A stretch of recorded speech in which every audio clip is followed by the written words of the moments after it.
Well, Happy New Year! Man, it's great to be here today, and I hope that your new year is beginning with a bang. Thank you so much for the singers this morning. Didn't they do a great job? You know, they might have stayed out late, but it doesn't really matter because they were ready to go this morning. I'm so grateful that they were here this morning. And my slide shows up, but if it doesn't, I'll just go anyway. What a great year we're going to have. I hope that you believe that. Last year was a really super year, I believe, in so many ways. We focused on His divine power. And we'll let you know in a few weeks what we're going to focus on this week. But I hope that you believe you're off to a really great start to the year. Now, I got to say, my year ended with quite a bang. Man, it ended with a kapow. I'll tell you what happened. A few weeks ago, a fine young man called me up and said, "Hey, listen, Doug, do you think we could go out for a prayer walk?"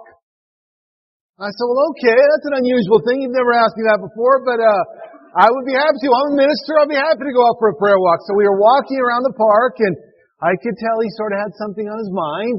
And so he stopped about halfway around the park and kind of cleared his throat a little bit.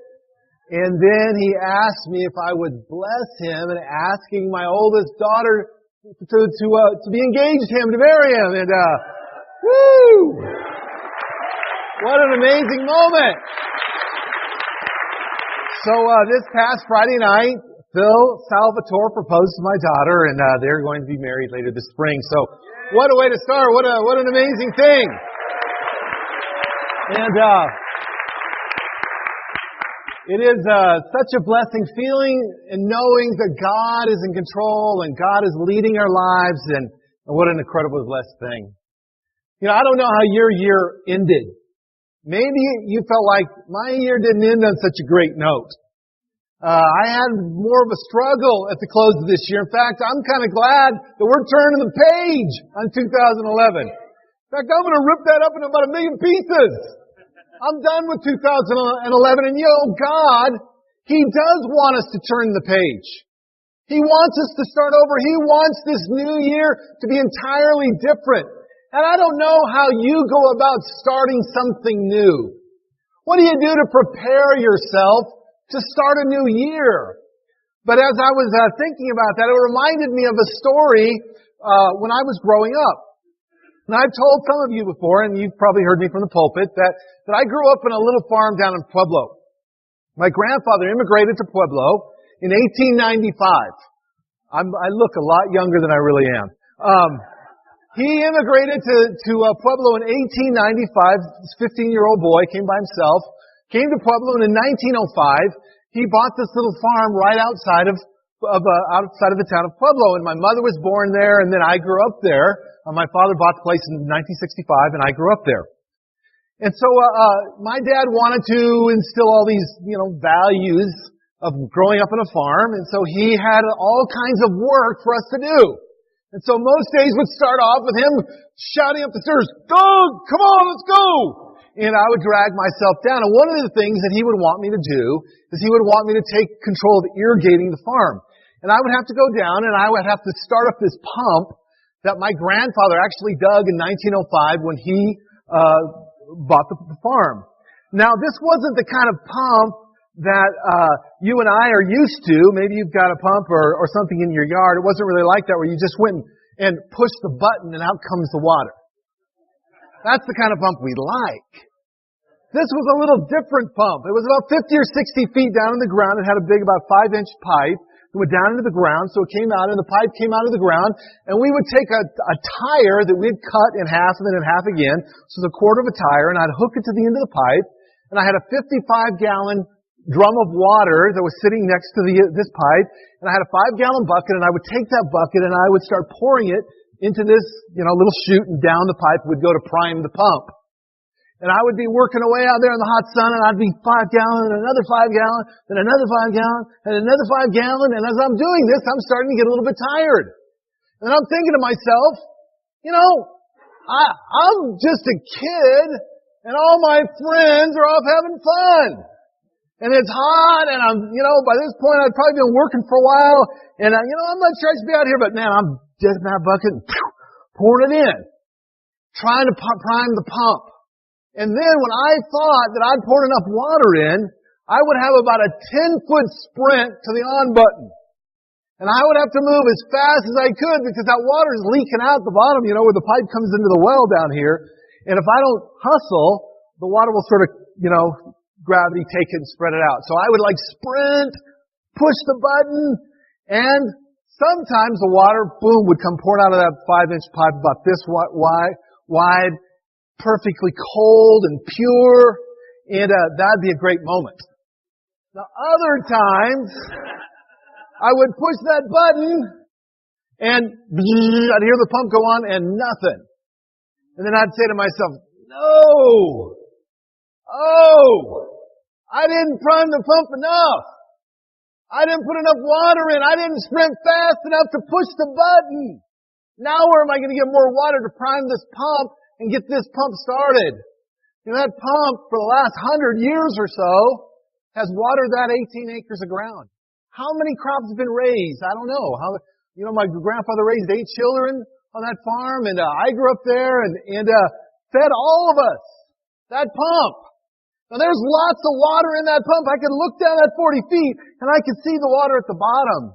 When I pushed that button and no water came out, that was a frustrating day. Our lives are a bit like that. We know there's water in the bottom of this pump. There's much good to be had. 2012 can be a great year. God has so many things He would love to bless us with. So many ways He would love to lead our lives, fill our lives, miracles done in our own heart, our family, our community.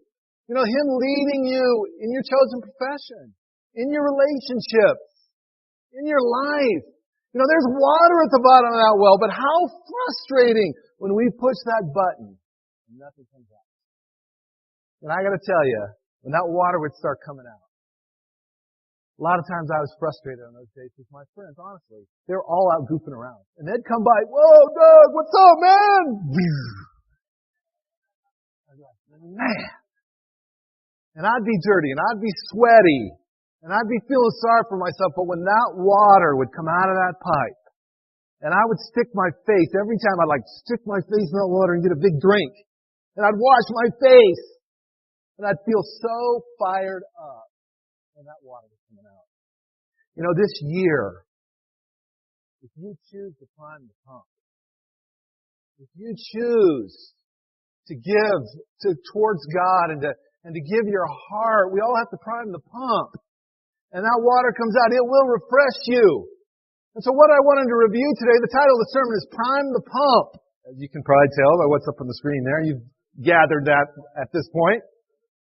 And I hope that, the Apostle Paul gives us some great ideas for how to prime the pump. Turn with me, if you would please, over to Philippians chapter 3, and we'll read this together. Starting in verse 12. Not that I have already obtained all this, Philippians 3:12, or have already been made perfect. But I press on to take hold of that for which Christ Jesus took hold of me. Brothers, I do not consider myself yet to have taken hold of it. But one thing I do, forgetting what is behind and straining toward what is ahead, I press on toward the goal to win the prize which God has called me heavenward in Christ Jesus. The Apostle Paul could easily acknowledge, not that I have already obtained all this, or have already arrived or been made perfect. I'm not there yet. I can see lots of ways that I could be different and better. I can see lots of things I could have done differently last year. But he's saying, here's what I do. I do just one thing. A sermon's a pretty good sermon if you only have 1 point, right? Some of you says, yes, I wish you'd do that. 1 point. And we'll be out of here. Sorry, you have 3 points. I'm sorry. But The Apostle Paul said, just this one thing I do. You know, if you could leave here with one thought in your mind today, the Apostle Paul would say this: I do this one thing, forgetting what's behind and straining toward what is ahead, I press on towards the goal, and God has called me heavenward. He knew someday I'm going to receive my reward. Someday I'm going to go on and be with the Lord in heaven. God has something great in store. I'm going to heaven. I hope today that the words of the Apostle Paul will leave you three ways to prime the pump. And I'll tell you what I'm going to tell you. See, that's what it is. But I hope that you'll prime the pump in regards to your past. I hope you'll prime the pump in regards to your persistence. And I hope you'll prime the pump in regards to the prize that's waiting for you. Past, persistence, and prize. I hope that as you leave here today that those three things you'll say to yourself, I'm going to prime the pump. I'm going to put in. I'm going to pour in so that I can receive back in the way that God would want me to. Consider your past. Listen to what the words of the Apostle Paul.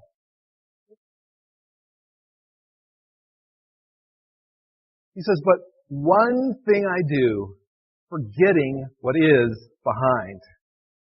Your past.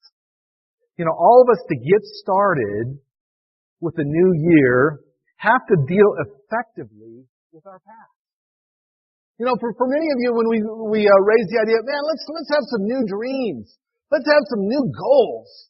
Let's get excited about this year. It's like, oh man. But didn't we do that last year?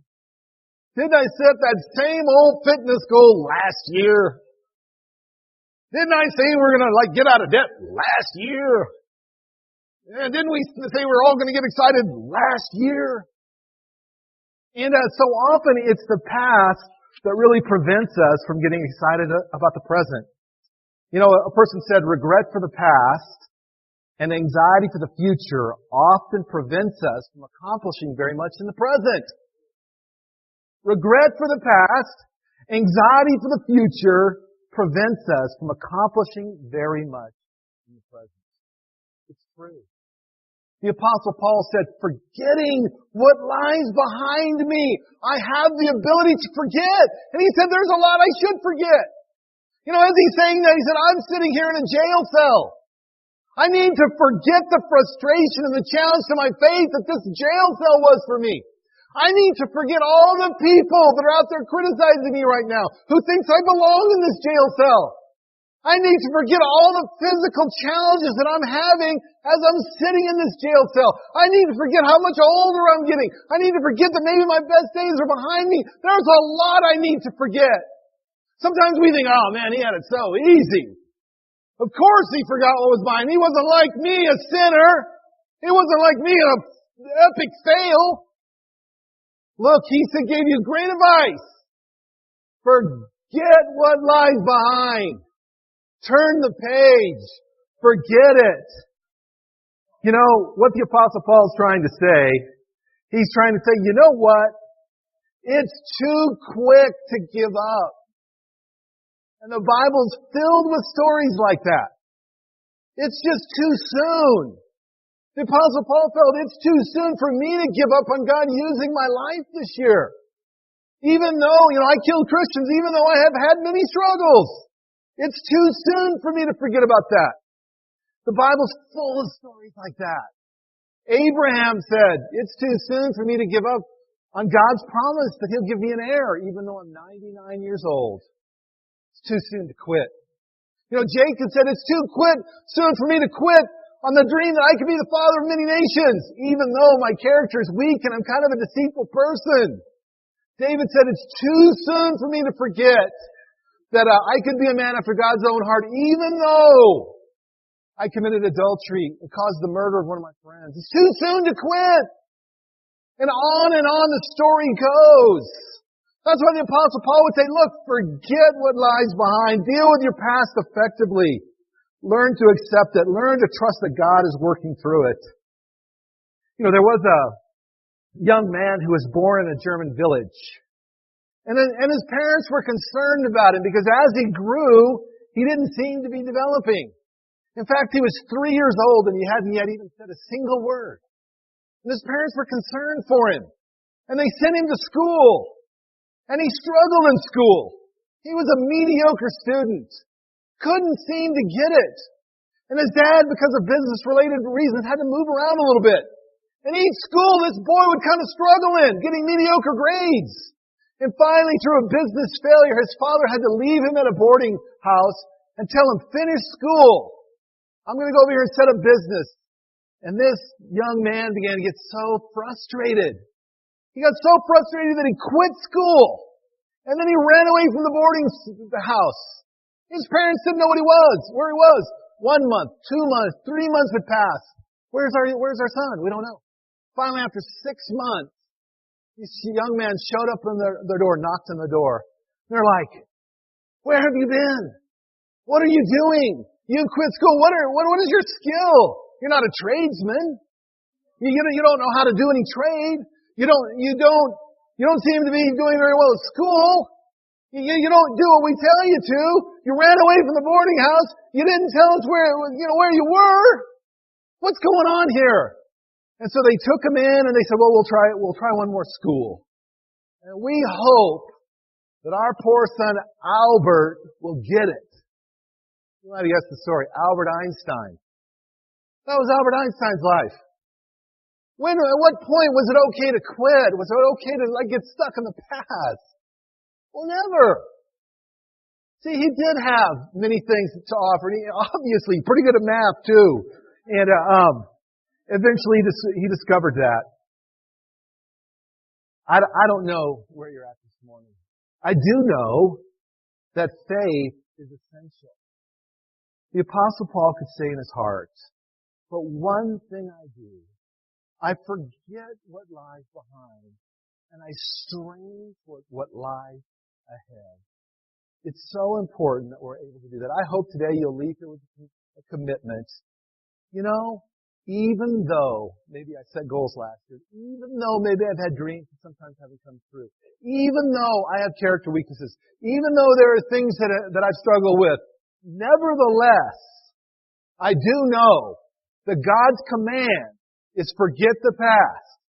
Nevertheless, I do know that setting my mind and believing is the right thing to do.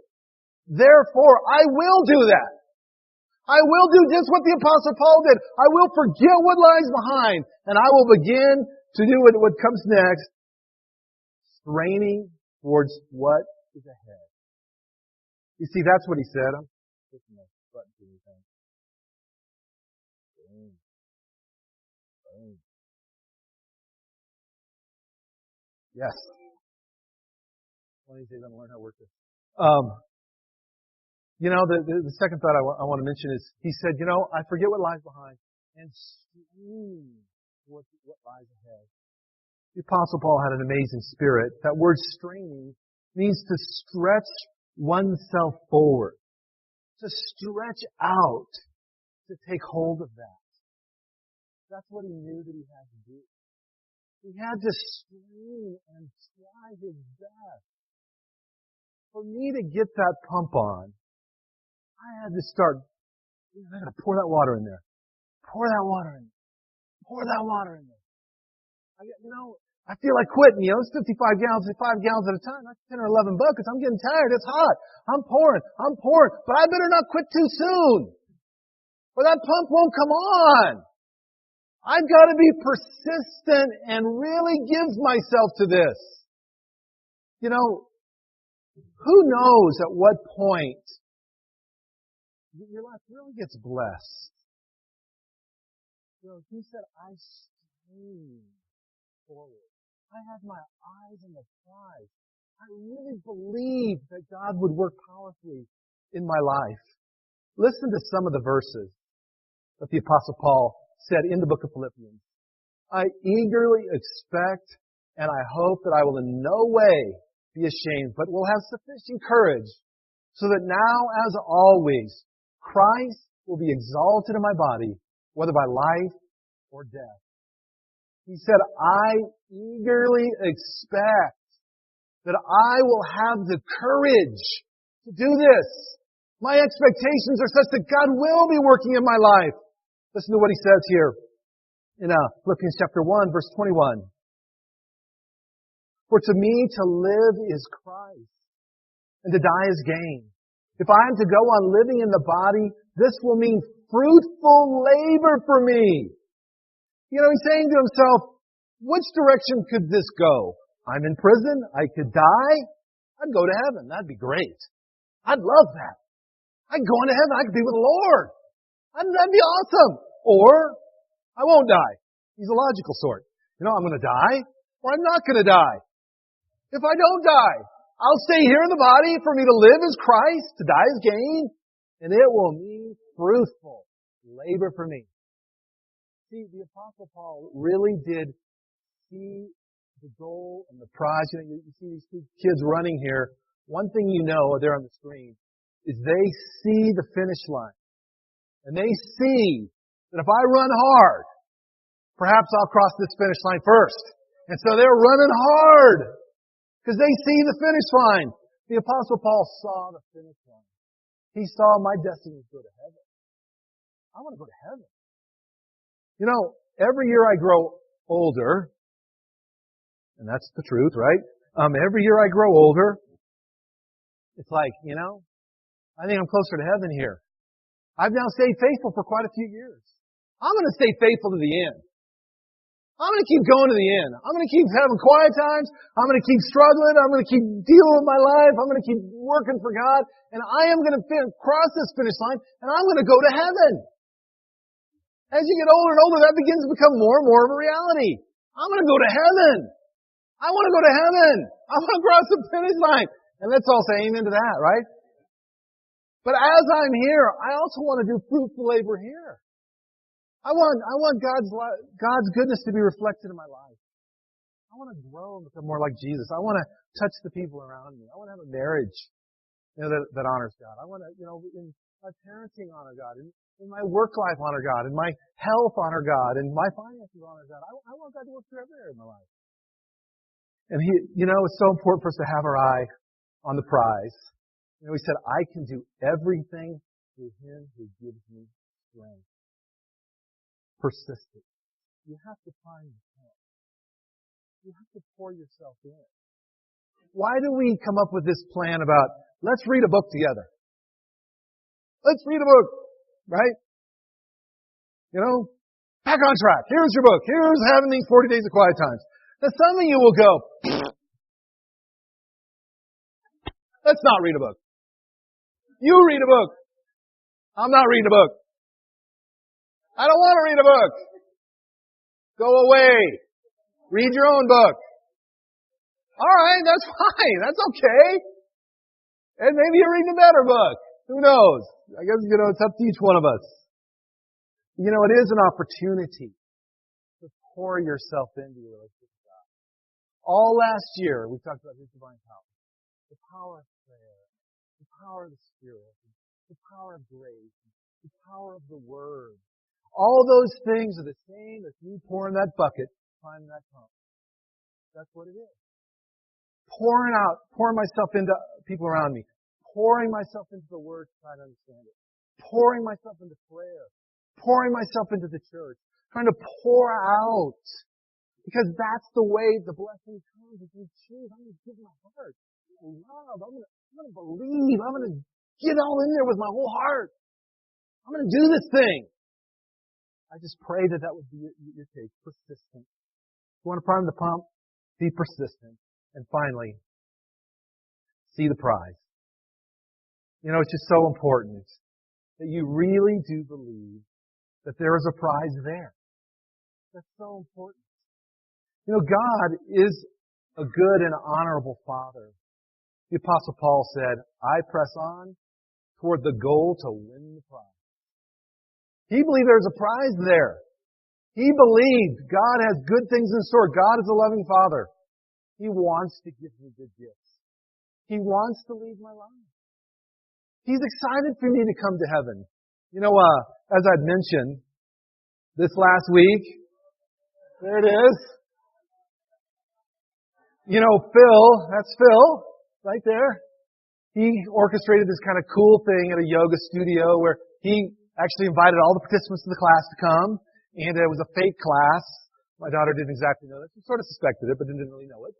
And so they're doing their yoga thing for 30 minutes, and she thought she had it all figured out, but then, no, she didn't have it figured out. She's starting to doubt herself. And they do this sort of downward pose, and the rest of the class goes into this like body pose that says Mary, and then Phil leaps out, with the question, me, and of course there's this incredible moment, and that's why they're all sweaty right there, and she's pointing at her ring, and so excited, and as I saw that, as a father, I was so excited for her.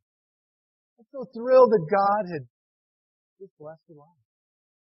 Phil loves God. Phil is an honorable person. Phil loves her. I think they'll have an amazing life together.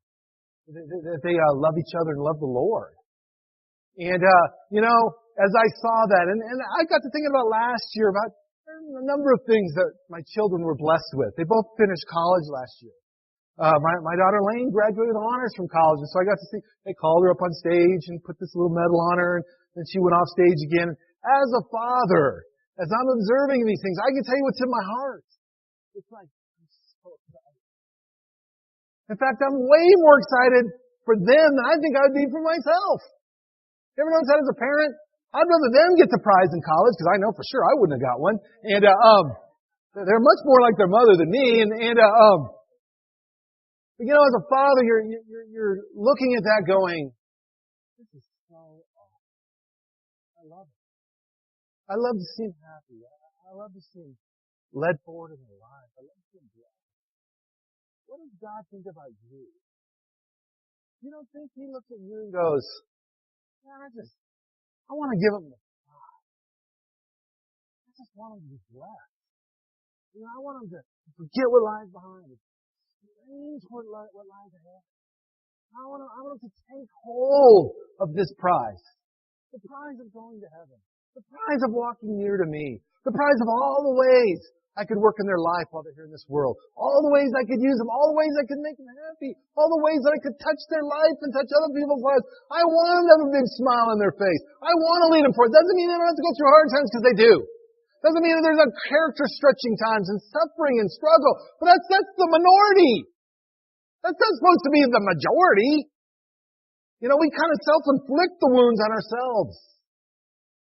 I pray that you would see that God is a good and honorable, loving Father who longs to give you the prize.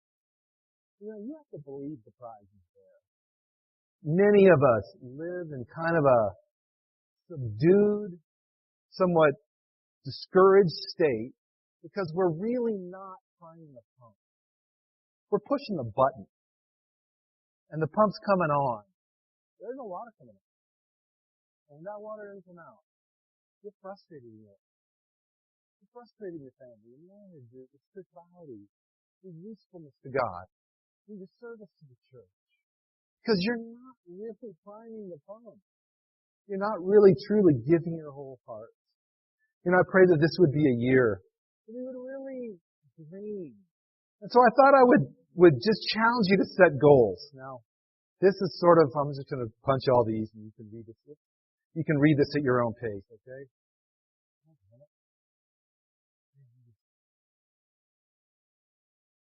I'm still in Apple school, trust me. I think it's important to set goals, and I just threw that up there. You can write it down. There is a way to set goals that's valuable. And I would encourage you as you start off this year, and part of what my goal in this sermon was to really encourage you to believe and to set goals and to set your mind and decide to strain this year. But, and this is, from Zig Ziglar. You guys who know who that is. But, here's a good way to set goals. Write them down. Take some time today to write them down. Put a date on them when you're going to achieve them. Ask yourself, how would my life benefit from setting this goal? Think carefully about the obstacles and challenges you're going to face in setting these goals. Some of the reasons we didn't achieve in the past is because we didn't really take seriously the challenges and obstacles in front of us. Put together a practical plan. Decide who should I spend time with that would help me achieve this goal, and how would my life be? What would it be like if I accomplished this? Maybe you want to get in better shape. Write that down. You really write down what would challenge me in getting in better shape. Who am I going to partner up with to help me? And then really commit and get started. That's kind of a 30-second goal-setting thing, but I hope you will set goals. Amen.